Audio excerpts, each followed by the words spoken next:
to say not all that you heard yesterday from my niece is true. I don't want to hinder this legal process, I don't, but to testify that I had my niece sit on Robert's lap and rub his head and have her ask him to be her godfather is an absolute fucking lie. You all cannot imagine the hurt that comes from pain caused by the people that you live and are willing to die for. Another lie. Robert and I were never in a romantic relationship.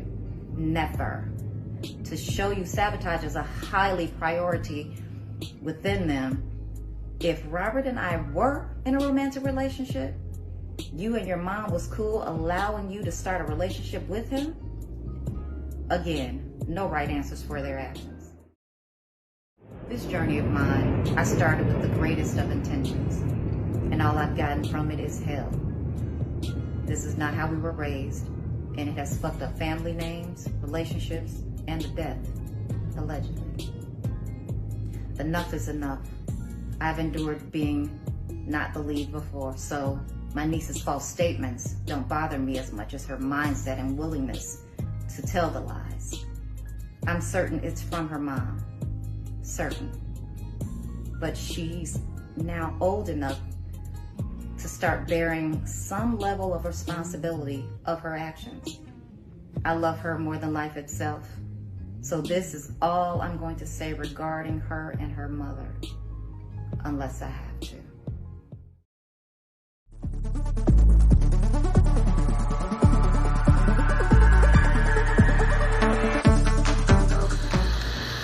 Can I with you? What? ACP, did you see this? Look, if it ain't official Dana J, Levi for Kelly, Primadonnanews, I don't even want to see it. Just take the time. Look. You got some weed? Dang. Gotta get some. Alright, hurry up. These and them here, everybody here, we waiting on you. Ain't no business like show business. So what happens when all these people who wanted to break into the industry so bad are given these platforms to tell their stories, and what we see unfolding is a whole lot of bullshit? Now, it didn't take a genius to see the major takeaways from Surviving R. Kelly would be this infamous tape and this alleged marriage with Aaliyah. So when I first started to come out and ask questions, simple questions about all these people telling these stories who were actually there, who would actually be involved in some of these implications, being given a pat on the back like they've done something, telling their stories, was the biggest red flag for me and the biggest display of hypocrisy within the Black community.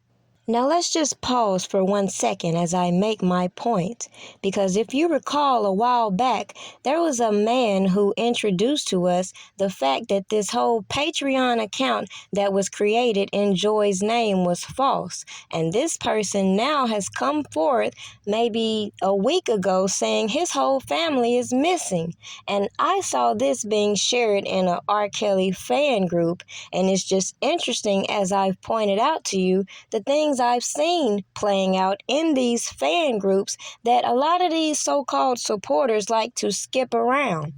Just like some of these so-called advocates for women and children. It's just mighty strange the things that they don't see while they spend so much time on these platforms doing stupid shit like reporting videos, but they don't want to spread messages and help bring awareness when we have a situation as this, when this man is on social media pleading for help and also saying that the police are not being of assistance to him, which is not hard to believe. So when a person like me with common sense points out the obvious, if these individuals had went to the police and then started to say the police were not helping them and this, and that, then maybe I could have received some of the stories they put on these platforms. But the fact that we see how real life situations are treated, how real life missing women and children go pushed to the back, it should be obvious why I don't believe a lot of these people. Now back to the topic at hand. Isn't it weird how these reporters have put out there that the description of this person, Jane, had long braids, but then when we see images put out there, we see this blonde hair?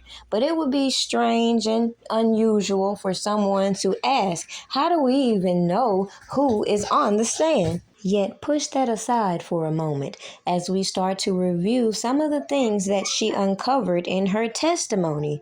Now, it's just interesting people like Sparkle want to pick and choose what parts they want to say is the truth and what is fabricated instead of recognizing how it lacks credibility as a whole. So we're going to skip the first two witnesses by the prosecutor because clearly they're irrelevant, and let's go to this police officer who said he interviewed Rashona Landfair back when this whole incident happened. And this was in 2002 after receiving this tape, which he said was a copy in which he recognized the girl as Jane. Now pause. Immediate red flag. He received a copy, which is something I've challenged from day one. Now let's go back to the '08 trial when this other officer who happens to be related to Rashona tells a different story of how she saw the tape and how Sparkle brought this tape to her, etc., etc., and she failed to confiscate this tape. So all these goofy people on the internet want to skip around how all these janky copies are still floating around in the first place for these people's hidden agendas and not focusing on the fact. If this story was true, didn't this officer who happens to be related to this alleged victim fail to do her due diligence in getting this tape and reporting it as she should have? But no, we gonna pass it around and mail it to Jimmy D. Less than a year, 10 months later, around Thanksgiving, I heard that there was this videotape on the streets showing Kelly having sexual relations with this young woman of 14 or 15 years. We had heard that there had been a relationship, and we had tried to do some reporting on this woman. We had talked to some of her relatives. We had talked to her family. No one wanted to talk to us. And then one day I'm at home. I worked at home because you can't sit around and play loud music in the Sun-Times offices any more than we can here at BEZ, which is why we're in these editing booth cubicles doing this, right? I got a call that said, go to your mailbox, click. Hung up, and there in the mailbox was a manila envelope with nothing on it and a videotape inside that showed Kelly having sexual relations with an underage woman. Certainly appeared to be that. Now, if you went back to my original content, you would have noticed that I put out that I believe that R. Kelly may have had a tape with adult women. Now, I also put out there that I believe the tape that was found was manipulated. Therefore, when individuals like Lisa Van Allen came out and gave a detailed timeline and then started to implicate other people, it should have been a no-brainer why I started to turn your focus on them. Because if you listen to Jim Derogatis, he don't even mention the fact that he claims that Lisa Van Allen's former fiance, Yul Brown, tried to extort him after he mysteriously got this envelope in the mail and tried to identify this Jane. Make this shit make sense. The same person that said he made sure Lisa Van Allen was on the tape, indicating this tape has been reproduced and copied, as we have seen put on display. So then, when Jane's testimony reveals that allegedly it was Sparkle behind this whole tape leak, it should be a no-brainer why people like me believe that individuals such as Kim Fox began to reach out to this individual. How they had her contact information is questionable, but yet they began to reach out to her talking about they had her on tape, which in her testimony she claims to have handed over 2 pieces of evidence. Now, if according to previous statements, they were able to identify her based on this specific necklace, and it comes out through her testimony she didn't have that specific necklace on in the tape, what should that tell you about these people who spent the story? Obviously, they were mad about something else, and it had nothing to do with the minor, considering there were all these allegations well before this tape even came to be. Yet we're supposed to ignore the obvious conflicts that were brewing between Sparkle and R. Kelly, which could have motivated her to run to certain individuals who referred her to this attorney, who then came out to make it perfectly clear he never was in possession of this tape these janky motherfuckers passing around.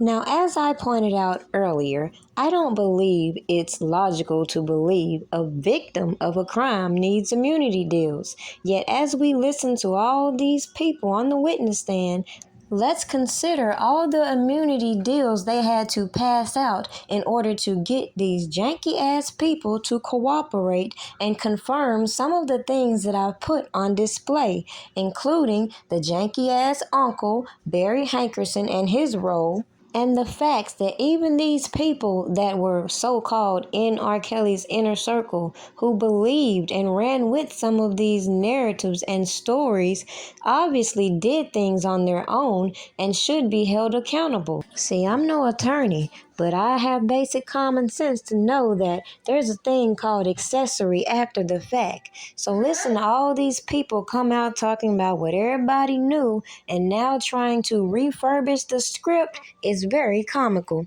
Now, according to Jane, it was Sparkle who coerced her to go to R. Kelly and rub his head and ask him to be her godfather. Yet, according to Sparkle, who had to come to social media in her own defense, that's an absolute fucking lie.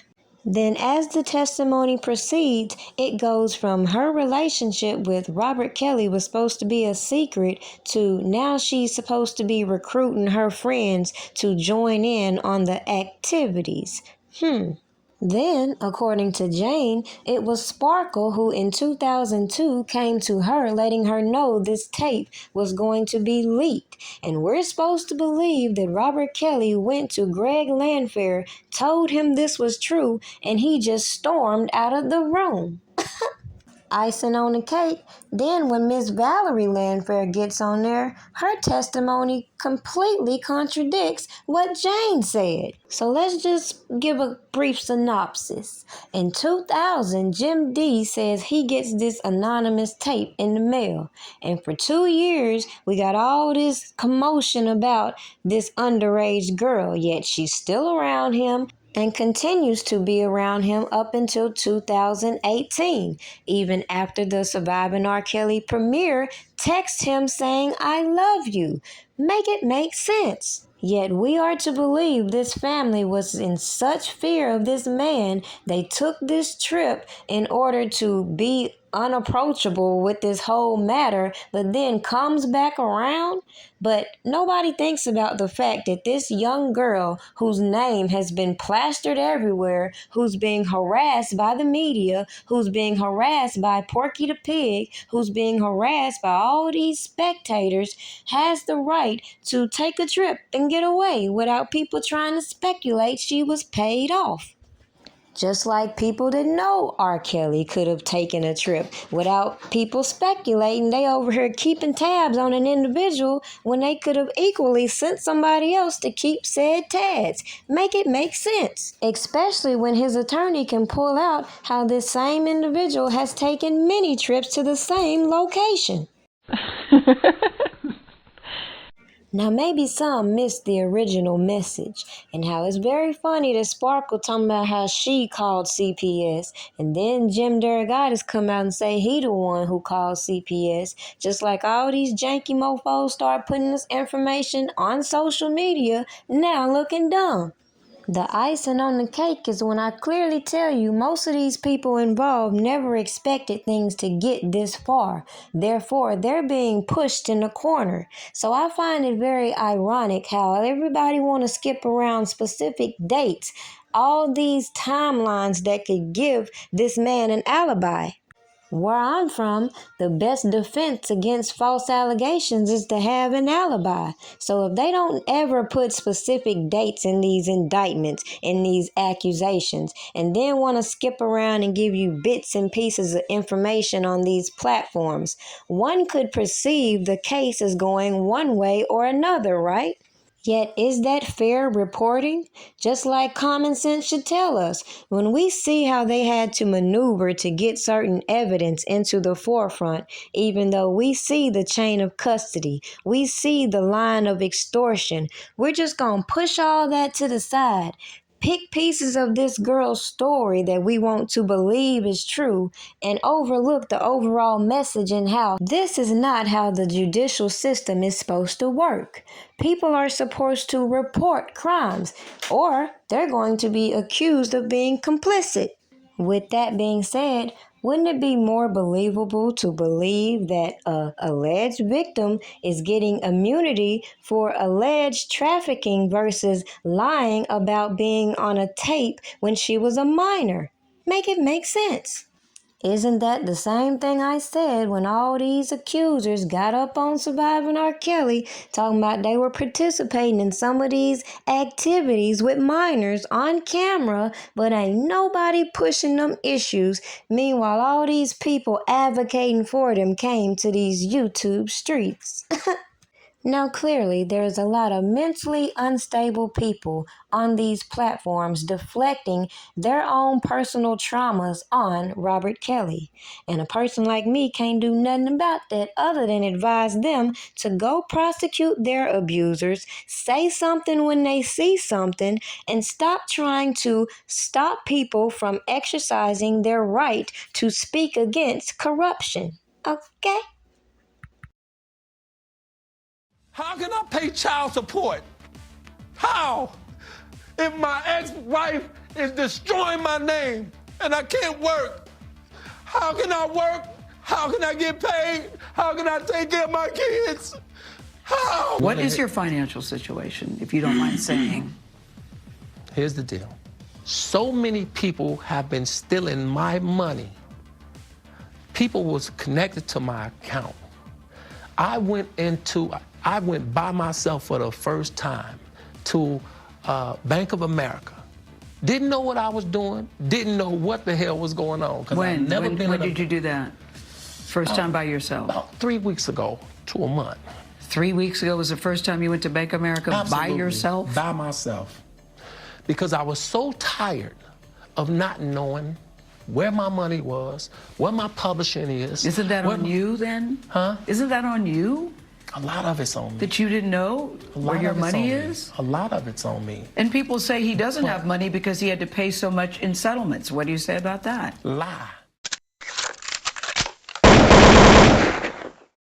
In other news, Charles Freeman is due back on the stand, and his testimony should be very interesting.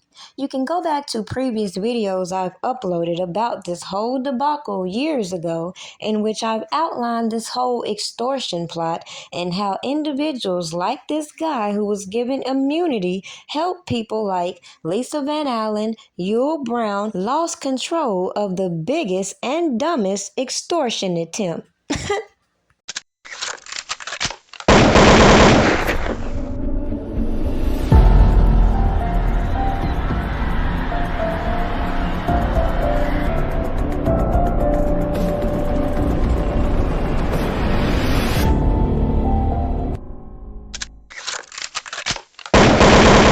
Found out, and that her mother, he actually stayed at their home in Detroit, and her mother actually was sexually attracted to him as well. And he said when Aaliyah would go to sleep that he would, this is what he said. He said that he would go in the living room and him and her would do sexual acts on the couch while Aaliyah was sleeping in the bedroom. It's too late.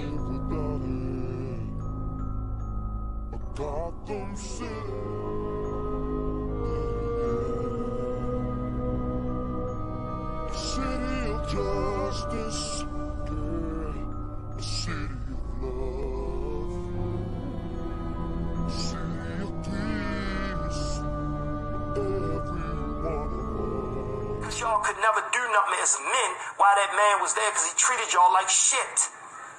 Let's talk about how many of y'all he owed money to right now that he played with y'all all the way till he went to prison. Because I do remember, Don, you crying on Christmas when he got that bonus money, and you was talking about how you was getting ready to leave him. You, fuck this, you ready to tell it all, and this and that, because he wouldn't pay you because he went and took his, what he called himself, called it the family.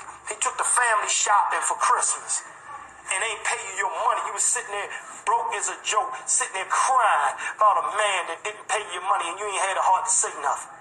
And then when he paid you, you was like a little girl to the companion you was on the phone with. Oh, he got my money, everything good. I can go do this now like a kid. Dude, you don't want to play with me, bro. They facts. They in emails, they in text messages. You tell me how you want it to be posted. And this ain't none of that fake shit that they run around the internet. We did our job. We brought the information to the public. Surviving R. Kelly went off, we kept that shit going. We got bus drivers, we got police officers, we got assistants, we got friends, we got people to lie, we got the storage, we got motherfucking video, audio, we got the storage, we got motherfucking video, audio. You ever seen Asriel at my house? You ever seen parents at my house? Ha ha ha.